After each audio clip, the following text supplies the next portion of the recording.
ఛత్తీస్గఢ్ గరియాబాద్లో జరిగిన ఎన్కౌంటర్లో మరో కీలక నేత మృతి చెందాడు. హైదరాబాద్ యాప్రాలకు చెందిన అల్వాల చంద్రబోస్ అలియాస్ పాండు మృతి చెందినట్లు జవహర్ నగర్ పోలీసులు ప్రకటించారు.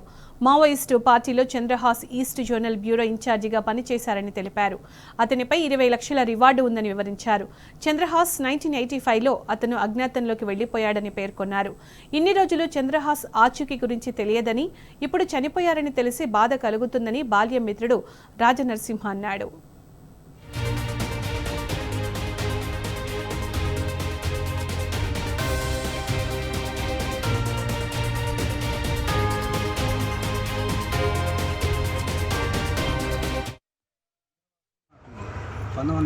నుంచి తెలుసు.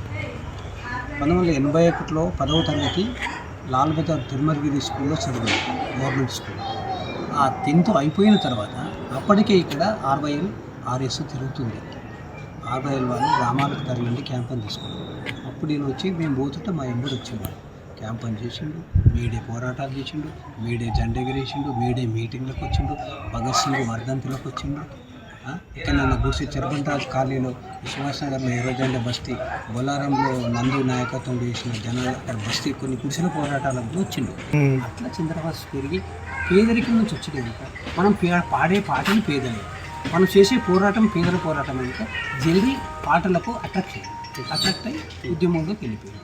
ఇక అప్పుడు పోయిండు 1985 ఫిబ్రవరి 2వ తారీఖు ఇక్కడికి పోయిండు. ఇంతవరకు ఇక మాకు శివమయ్య వస్తున్నాడు. ఇది ఆయన నేపథ్యం. ఇది చంద్రబాస్ చనిపోయారని తెలిసి ఇక్కడికి వచ్చాము. బాధాకరమైన విషయం అయినా కూడా విప్లవోద్యమంలో తప్పని స్థితి ఇది. సుదీర్ఘకాలం విప్లవోద్యమంలో పనిచేసి అగ్రనాయకుడిగా ఎదిగిన వాడు కామ్రేడు చంద్రబాస్.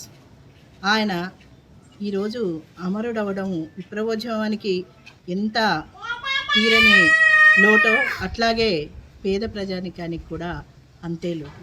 ఈ కుటుంబం అయితే 40 ఏళ్ల క్రితం అతన్ని చూసింది.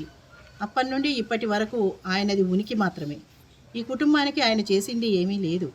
కానీ ప్రజల కోసము ఆయన చాలా అహర్నిశలు శ్రమించాడని తెలుస్తుంది.